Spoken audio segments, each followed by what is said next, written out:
और चलिए अब आपको तस्वीरें दिखाते हैं राजधानी भोपाल से। कैबिनेट की बैठक जो चल रही थी वो खत्म हो चुकी है। बैठक में कई अहम प्रस्तावों पर मुहर लगी है, जिसकी जानकारी दे रहे हैं मंत्री कैलाश विजयवर्गीय। सुनिए। उन्होंने शहडोल जो छोटा सा जिला है, नया जिला हमारा, वहाँ के फुटबॉल खिलाड़ियों की भी उन्होंने एक पॉडकास्ट में, जो कि लेक्स फ्रीडमैन के द्वारा लिया गया था, उसमें उन्होंने मध्य प्रदेश के शहर फुटबॉल शहडोल की तारीफ की है। और उस पॉडकास्ट को देखा जर्मन के खिलाड़ी फुटबॉल कोच डिडमार बायर्सडॉर्फर ने। उन्होंने कहा कि यदि ऐसी बात है, मध्य प्रदेश में शहडोल एक ब्राज़ील की तरह उभर रहा फुटबॉल के, तो हम भी वहाँ के खिलाड़ियों को कोच करना चाहेंगे। भारत सरकार और कोच मिस्टर डिडमार बायर्स के बीच में चर्चा चल रही है। हम शहडोल के खिलाड़ियों को वहाँ भेजने की तैयारी कर रहे हैं। ये एक बहुत बड़ी उपलब्धि है मध्य प्रदेश के लिए, और मध्य प्रदेश के खिलाड़ियों का इससे मनोबल भी बढ़ेगा। पीएम मित्र पार्क धार जिले के अंदर है, वह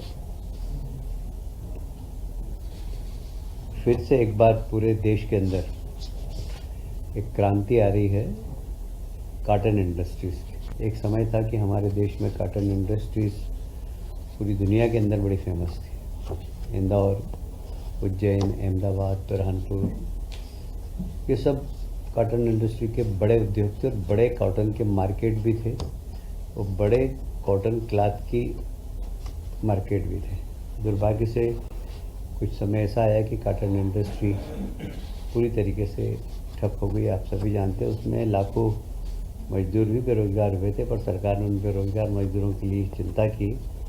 अब पुनः ये इंडस्ट्री में बूम आ रहा है, और हमें कहते हुए बहुत गर्व है कि एक बहुत बड़ा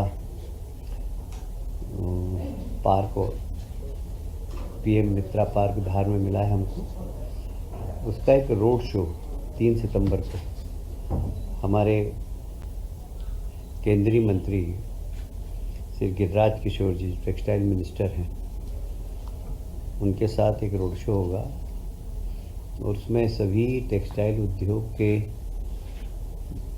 देश के और बाहर के भी लोग आएंगे, और हम तत्काल भूमि आवंटन प्रक्रिया प्रारंभ करेंगे। मात्र 1 रुपये प्रति वर्ग मीटर प्रीमियम और 120 रुपये प्रति वर्ग फीट विकास शुल्क लेकर जो पहले आएगा वो पहले पाएगा, इस आधार पर हम चालू करेंगे।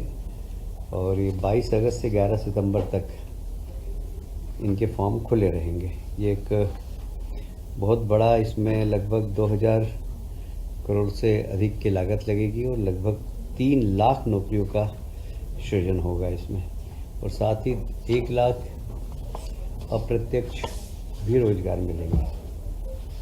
आप सभी जानते हैं, कल ही विक्रमादित्य वैदिक घड़ी और मोबाइल ऐप का लोकार्पण हमारे प्रदेश के लोकप्रिय मुख्यमंत्री डॉक्टर मोहन यादव जी ने किया है।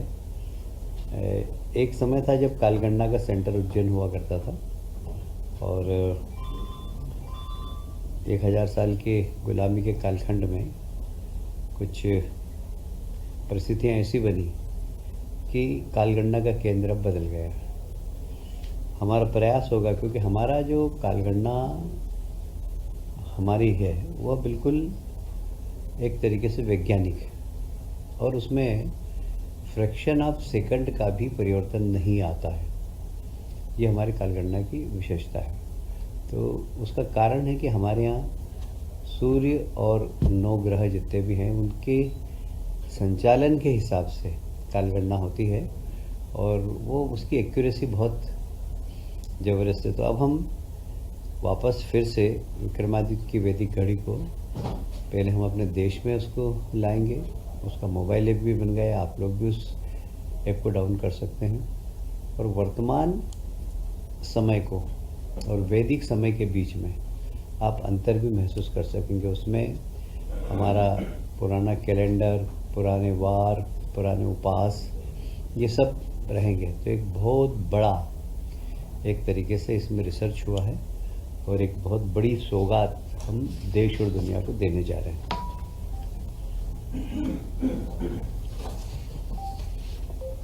ग्वालियर पर्यटन कॉन्क्लेव हुई पिछले दिनों 30 तारीख को। कॉन्क्लेव में लगभग 3,200 करोड़ से अधिक के निवेश प्रस्ताव हमें मिले हैं। 7 भूमियों के लिए 6 निवेशकों को लेटर ऑफ अलॉटमेंट प्रदान किया गया। सीधे तौर पर 7 करोड़ से अधिक का निवेश और बड़ी संख्या में रोजगार सृजन होगा। आप जानते हैं कि पर्यटन अपने आप में एक बहुत बड़ी इंडस्ट्री है और इसमें देश के बड़े इन्वेस्टर जो पर्यटन के क्षेत्र में काम करते हैं उन लोगों का आना, रुचि लेना और तत्काल इस कॉन्क्लेव में ऑफर को स्वीकार करते हुए एमओयू करना, ये एक बहुत बड़ी उपलब्धि है। Shri Sachin Gupta service land and developers private limited हैं, उन्होंने 1,000 करोड़ का एमओयू किया है। श्री मुकेश अग्रवाल जी और Babulal Jain Shruti infrastructure private limited 500 crore का किया है इन्होंने। Shri Vikas Ahluwalia John by the park 500 crore का। श्री काहा डेवलपर्स प्राइवेट लिमिटेड इनका 250 करोड़ का। और ऐसे ही लगभग 20 से अधिक निवेशकों के प्रस्ताव मिले हैं, जिसकी राशि कुल 3,200 करोड़ से अधिक रही है। यह कॉन्क्लेव 11 से 13 अक्टूबर तक आयोजन होने वाली मध्य प्रदेश ट्रेवल मार्ट की एक तैयारी का हिस्सा है। आप सभी जानते हैं कि प्रधानमंत्री जी का एक सपना है कि हर घर के अंदर शुद्ध जल पहुँचे, नल जल योजना। क्योंकि WHO का एक रिपोर्ट के अंदर ज़्यादा जो हमारे यहाँ बीमारियाँ होती है, विशेषकर एशिया के अंदर, वह वाटर के द्वारा होती है, गंदे पानी से होती है। और इसलिए शहर स्वच्छ रहे, स्वस्थ रहे, भारत स्वच्छ रहे और स्वस्थ रहे, ये प्रधानमंत्री जी का सपना है। और इसीलिए नल जल योजना जो प्रधानमंत्री जी के बहुत ही उनके प्रिय योजना है और उसमें मध्य प्रदेश ने काफ़ी अच्छा काम किया है। जल जीवन मिशन के क्रियान्वयन के हमने वापस अभी एक बार पुनरीक्षित करने के बाद ऐसा लगा कि अभी योजना हमारी अधूरी है और उसमें और पैसों की आवश्यकता है। अब चूँकि केंद्र सरकार ने अपना बजट बता दिया था पहले, पर अब जो भी लागत आने वाली वो मध्य प्रदेश सरकार अपने बजट से देगी। और इस प्रकार मिशन में अब तक लगभग 20,765 करोड़ की लागत की